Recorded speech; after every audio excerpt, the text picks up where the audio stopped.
All right, I'm going to call us together. Welcome everyone for joining us online and in person for a conversation about the impact of the provincial budget, particularly on poverty and those who are living below the low income threshold, and the major consequences that this particular political choices have made. My name is Alex Stratford. I'm the chair of the Nova Scotia Action Coalition for Community Wellbeing, and I'm happy to welcome us all here today. I want to start by acknowledging that we are presenting today in Chipuktuk, specifically Coayjek, which means Big Pine Hill, Citadel Hill, or Halifax Commons, which is located on the ancestral and unceded territory of the Mi'kmaq people. The inherent rights of the Mi'kmaq were recognized in the peace and friendship treaties signed with the Mi'kmaq, Maliseet, and Passamaquoddy peoples between 1725 and 1779. These treaties did not surrender Indigenous land, resources, or sovereignty to the British Empire, but instead established rules of an ongoing relationship, and were later reaffirmed in the treaties in the Constitution of Canada in Section 35, and remain active to this day. So I'll take a moment to reflect with gratitude on the land where we work, live, and play, and to honor the Mi'kmaq people and the history and their enduring connection to this territory. I also want to recognize the African Nova Scotian contributions to Nova Scotia and the history of these people, from the Black Loyalists to the Maroons to the Southern American Black refugees. African Nova Scotians have profoundly shaped the social and cultural fabric of this province. Their resilience and perseverance in the face of systemic adversity are central to our shared history. As we gather today, we reaffirm our commitment to equity, justice, and reparations. And the Coalition for Community Wellbeing, as well as our partners, are dedicated to ensuring that these principles are not just ideals, but tangible realities. We stand committed to transforming this acknowledgement into meaningful action to empower African Nova Scotian communities to continue their contributions, and we work to make a more equitable and inclusive society. As I mentioned, I'm happy to welcome everyone today to have a conversation about the impact of this budget in particular on poverty in Nova Scotia and the enduring consequences of political choices. The release of this budget comes a week after our partners at the Canadian Centre for Policy Alternatives, where you'll hear from momentarily, launched a report that continued to show that we have over 40,000 children living in poverty in this province. This is not just a moral and ethical imperative that we address, but an economic one as well. The reality is that when we allow families in particular to live in poverty, this is detrimental to our overall economic goals, as well as our overall health and social well-being. I'm delighted to welcome folks today to speak on this impact and their contributions to this message that this cannot go on, that we have opportunities to impact policy choices that would substantially change the lives of families in this province. And as Nova Scotians, we have the moral and ethical obligation to do so, to ensure that we are actually defending Nova Scotians, which is an ironic title for the budget that was recently tabled, given that it increases vulnerabilities for far too many. I'm going to ask everyone to introduce themselves before they speak, so that we know who you are, and it'll give a moment for the owl to adjust its perspective. And then we will have some opportunities for some questions afterwards to engage in this conversation. So welcome, everyone. Thanks, Alec. Hi, everyone. I'm Christine Saunier. I'm the Nova Scotia Director of the Canadian Centre for Policy Alternatives, an organization that produces also the alternative budget and did just publish the Child Poverty Report Card. I've been listening closely to what the government has had to say about the budget since it was tabled, and as Alec just said, the budget that was tabled, its title was Defending Nova Scotia, Planning for the Long Term. I'm not sure what we're defending Nova Scotia against, and it's certainly not a long-term plan. It's short-sighted, with a view to do the same thing that hasn't helped most people, except the few at the top, for the last 40 plus years. The plan is to attract big multinationals to take our resources, which our government will happily sell for peanuts, while Nova Scotians pay to clean up after those companies. It's the same trickle-down plan. Let's get government out of the way, and once these mining, fracking, etc. projects come online, everyone will benefit. The government's messaging about all the program and grant cuts and job cuts is that they had difficult decisions to make. That it is better this way because Nova Scotians get to keep more of their own money. And in fact, that the average household gets $1,400 in savings. Oh, I was interested in that number, as you can imagine. Who's the average Nova Scotian? Well, there isn't an average Nova Scotian. Average hides who exactly we are talking about. Our income tax system is actually progressive. It means the more you earn, the more you pay. Higher income people also get access to lots of tax deductions, so there's a proviso there. However, as for that HST cut, what we know is if you have more money, you get to spend more money and you get more of a tax break. So there are two ways to think about that $1,400. How much does a family get to keep? And I would challenge what that means, as we'll get to that. So combining the income tax and the HST cut, here's what we found. Families in the lowest income group see their annual taxes owed reduced by $194 per year. Those low incomes, that's $26,000 or less. Families in the highest income group in this province, their taxes reduced by $2,234 per year. That's people with incomes of $209,000. They do not need the $2,234 tax cut. For the middle, the fifth decile, $61,000 to $78,000 in Nova Scotia, well, that's about a $687 tax cut. We are actually puzzling around the $1,400. Apparently, part of that is the energy rebate. I'll come back to that. So, what does this mean? It means that the highest income families in this province receive 10 times the quote-unquote tax savings than the lowest income families in this province. Now, there's another way to think about the impact of tax cuts, and that is how much of a cut to revenue does this represent? How much of that total amount of revenue lost goes to whom? Now, I think you can probably imagine what the answer to that is given what I just showed you, but let's be clear. The government has boasted a $500 million revenue loss, the historic tax cut, okay? $500 million bucks. Of that $500 million, the top 10% in this province receives $114 million of that revenue, a full 25%.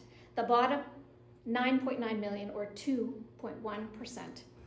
In fact, those whose incomes are above $118,000 in this province, they got tax cuts that equal $259 million or 57% of that $500 million. There is no average $1,400 tax cut for Nova Scotians.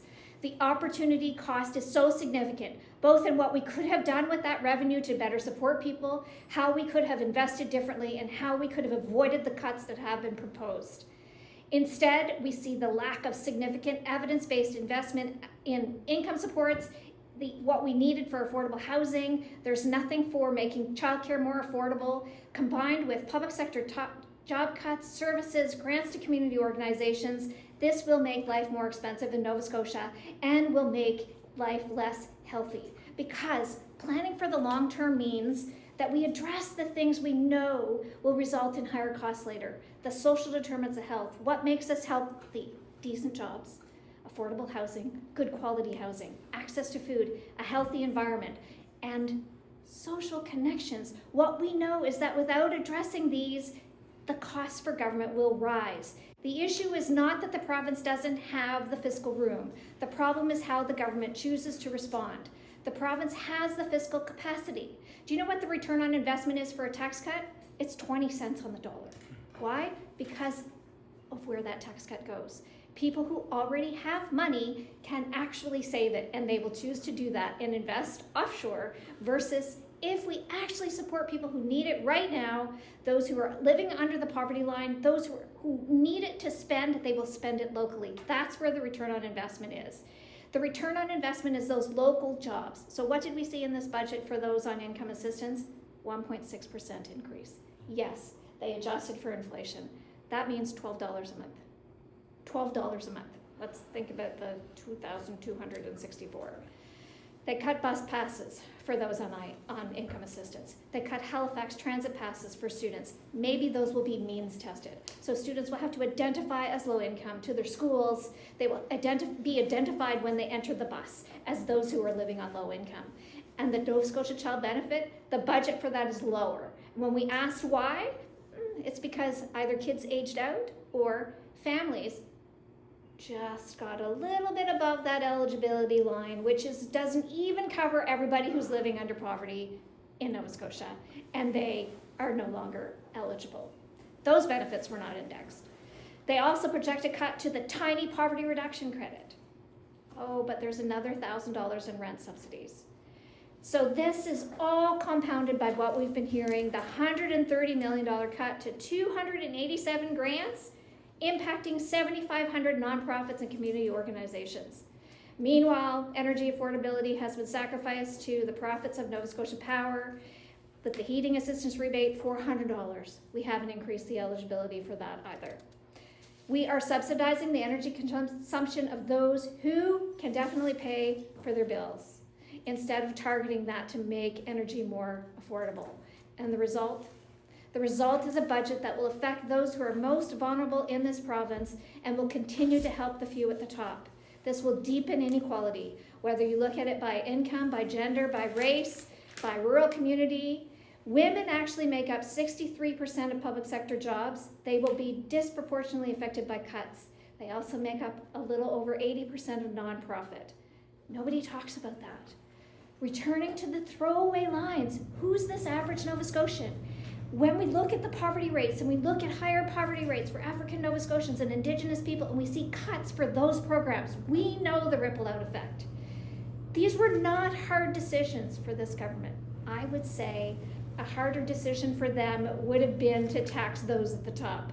A harder decision for them would have been to stop contracting out and padding the pockets of for-profit companies. A harder decision would have been to roll back those payroll rebates and the other handouts to profitable companies. Indeed, I would wager that they thought they were making easy decisions for them. Cut all little community groups, museums, visitor centers, arts and culture a little bit from all the little pots of community supports. Cut those who aren't in a position to rise up. Well, I think fortunately they are being proven wrong, and they will be being shown just how out of touch they are. Those little pots of money were so significant for so many organizations. And what I'll end with is this. You heard about the opportunity loss of the revenue that we use for tax cuts and how it benefited the few at the top.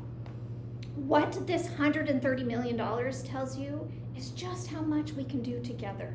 How many community organizations we were supporting as Nova Scotians with a tiny bit of money, how much our money together goes so far to help Nova Scotians. And what we will see now is that these organizations that have been stepping up, doing so much with so little, these little cuts, they're going to be significant. There's going to be a ripple out effect.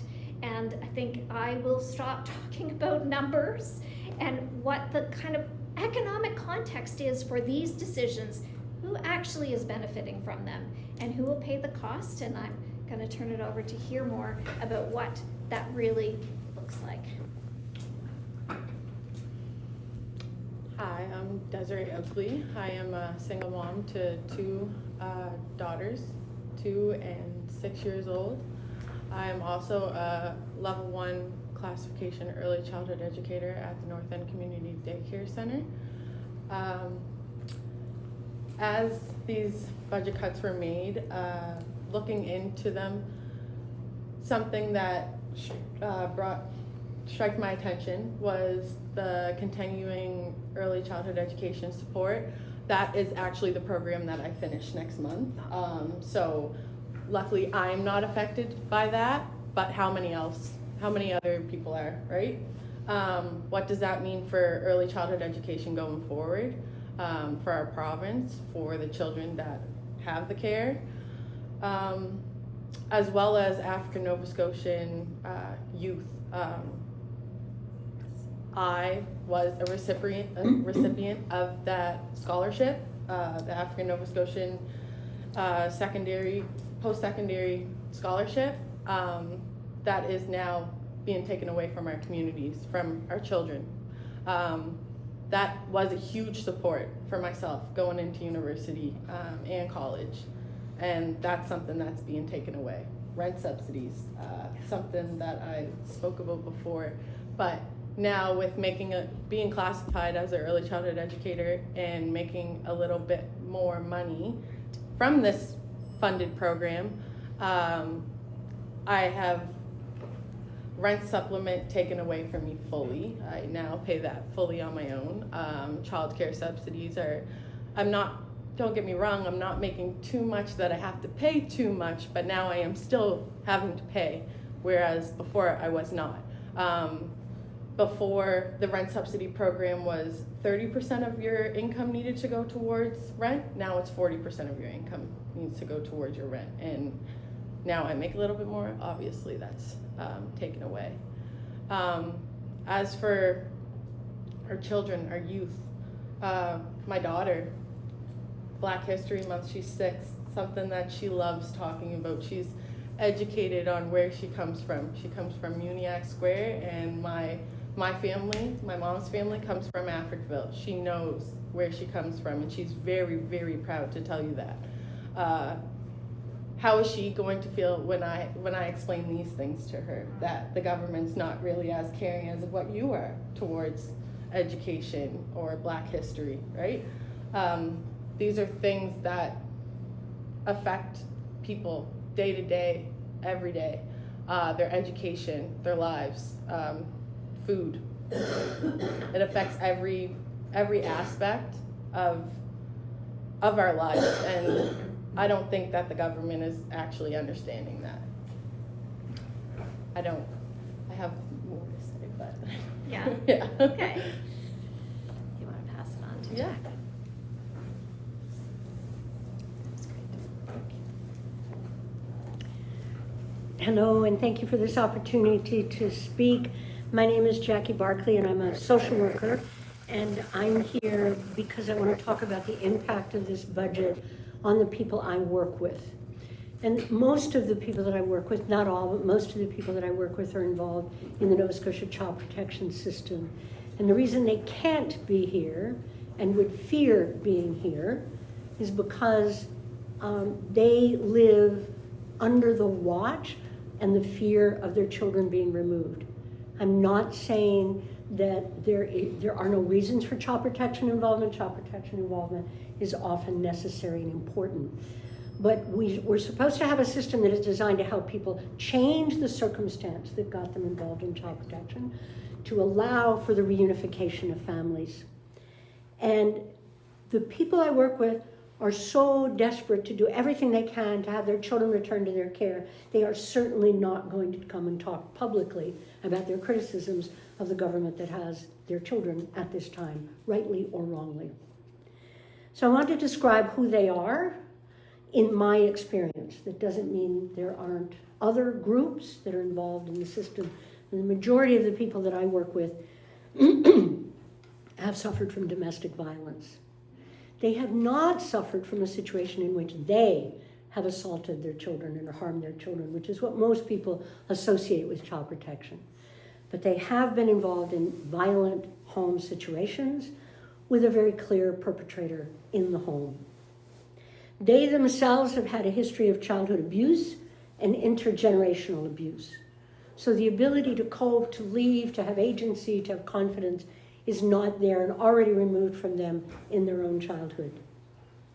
They've experienced intergenerational trauma.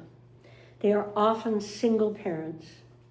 They often, because of the very situations that, is it Desiree? And Desiree raised, are in a situation of homelessness, or some living in hotels, so I go to them to do therapy, or having lived in multiple units, multiple places, because rents were raised, or because they were rent evicted, or because of the challenges their children are having, or because of discrimination and racism.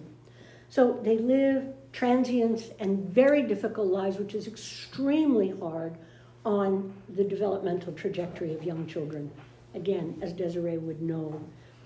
Some of them have experienced substance abuse at a very severe level.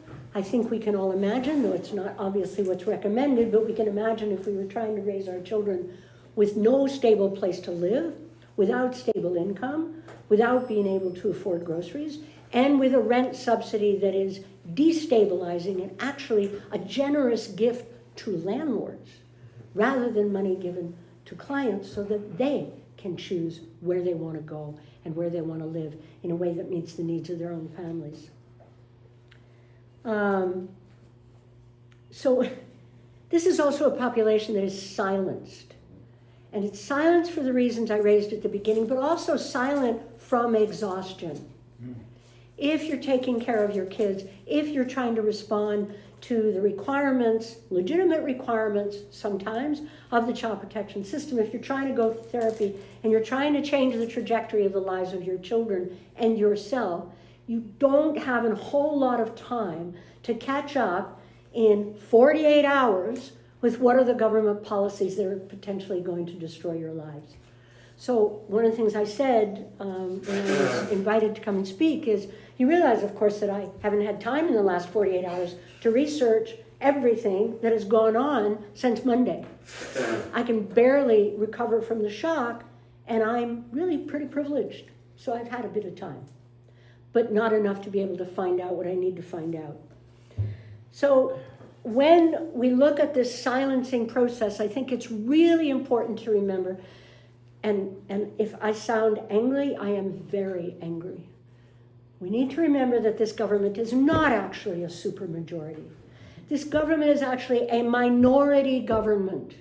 They chose to have an election in November, in the dark, after 5 is when it would be dark, just before Christmas, with winter coming on, against the legislation they had actually put forward on the specificity of times for elections. People were caught off guard, like they are caught off guard by this situation. And so it's really, I think, somewhere around 28 to 29% of Nova Scotians who may have voted for this government. The rest voted against, of those who voted, and the rest didn't vote. And so we like to wring our hands about, well, why didn't they vote? Well, I can tell you why the people I work with didn't vote. They're exhausted. They've been treated badly. They no longer have hope in the fact that government might serve them as citizens of this province. And they have not received the kind of education in schooling or in the community that helps them feel connected to any kind of electoral process. So they are disenfranchised. Other people have mentioned the cutbacks here. I printed off the list because I'm of a generation that has a hard time reading all this stuff online. I printed it off and circled in color the kinds of things being cut. And frankly, I haven't calculated the percentage of deductions. But the topics only, if you look at the topics, are incredibly high. The majority of parents who I work with in child protection are served, for example, by Families Plus and Parenting Journey. Excellent programs that actually support families, often in their homes, so they don't have to travel to get the support they need. Cut. Not completely, but cut. And I want to talk about what these cuts actually mean in a way that I can understand it. So let's just say if your budget is $100 a week for food, that's all you can afford for food. That's not derived from any particular place. Let's just say that's the $100 you can afford. But groceries actually cost $150. So you're already in a $50 a week deficit for what you can buy to feed your children. You then have that deducted. So the real deficit we're looking at is not a deficit between what is and what's being cut. The deficit is between what's needed and what's being cut, which is an extraordinarily high difference. So the people that I work need more support. The child protection system needs more social workers. And tons of the services like poverty reduction credit, the Maui Development Fund, Hope Blooms, African Nova Scotian Affairs Community Engagement, provincial recreation organizations. It is not people with money whose children will stop being able to spend their time in sports and in fun. It is people who have no resources for groceries, who don't have those for their children to lead a life that they deserve to lead. So I think understanding this as not a deficit, it's not a cutback from what is. It is a cutback that is multiplied from what was already not enough. Thank you.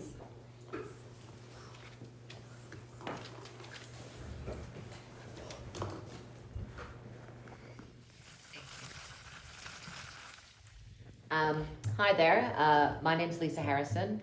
I'm on the board of the Community Society to End Poverty, which is a network of organizations across Nova Scotia that work towards that end. I'm also the executive director of Brunswick Street Mission, which is in the north end of Halifax, and we have a busy food bank and a breakfast service, as well as a free cafe and various other services for people in our community. I'm not an expert on policy or how funding works or any of those sorts of things, and I handily came here with no prepared remarks. But what I can comment on is the shock and dismay that I felt when I saw that there had been $130 million worth of cuts to such a raft of programs, which were obviously such a great help to the people that we work with at Brunswick Street Mission and of course all the other membership organizations at the CSEP Community Society to End Poverty. It's been like really hard going at the mission in terms of increasing numbers over the last 3 years since I've been working there. They've just gone up and up. And I kind of had this vague feeling that in 2026 we might turn a bit of a corner and things might improve a little bit. But I'm not feeling so much that way now. I think what's obvious to me is that all these cuts to the various programs, things like let's see, just heating assistance, you know, a basic one, taking away transit passes, really basic things like that that are really easy to understand. You know, and the knock-on effects of taking away things that truly help families and individuals and children means that their personal resources are once again diminished, which means that they once again just don't have enough money for the things that they need. People always talk about choosing, you know, rent or food, but that is a real choice that people are making in Nova Scotia all the time.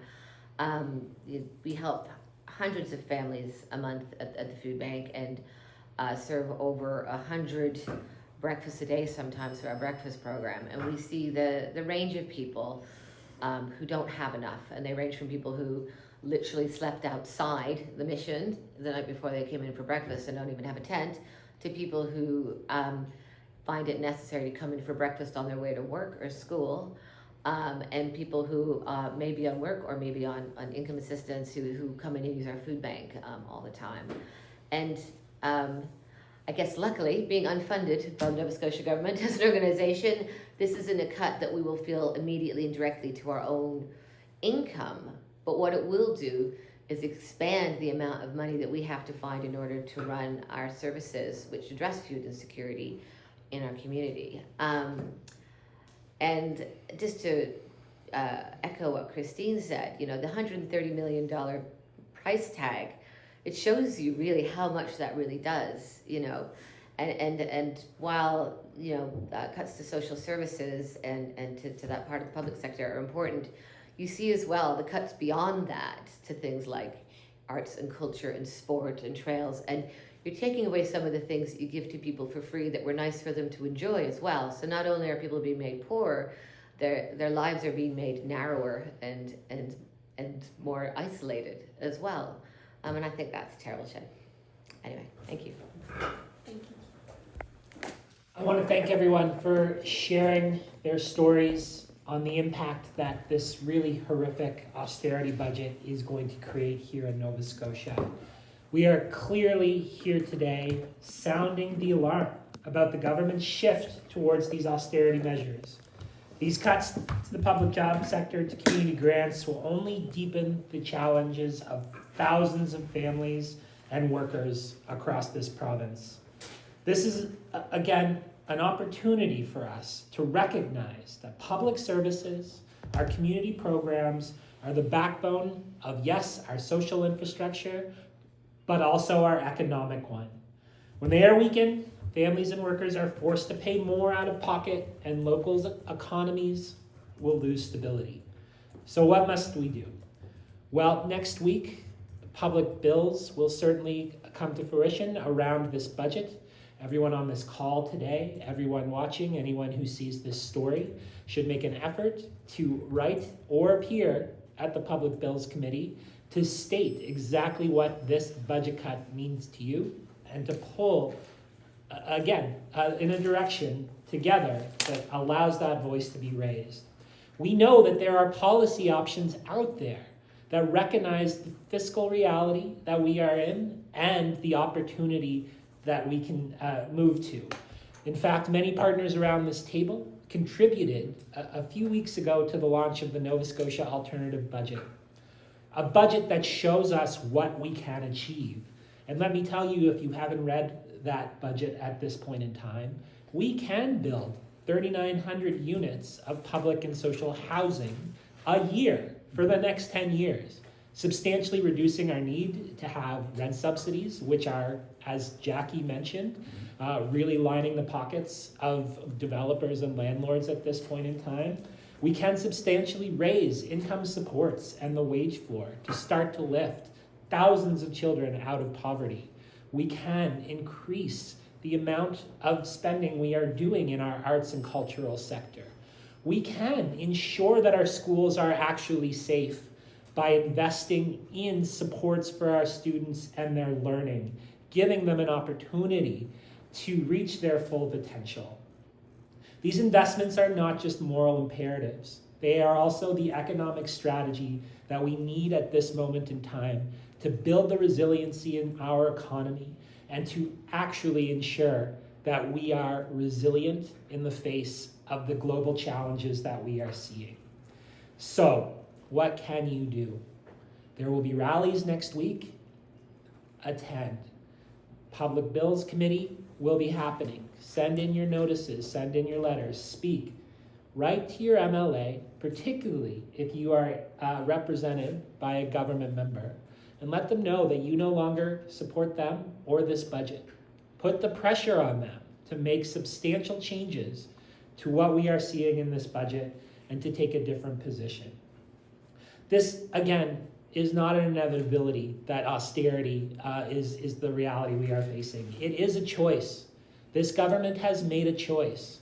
They have made a choice to ensure that the wealthy and the powerful benefit and that everyone else suffers and loses out.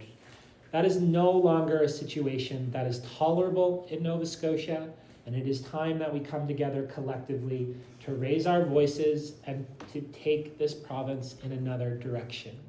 We thank everyone for coming today. I think we have some opportunities for questions. If folks would like to write them into the chat, we'll be happy to move through them.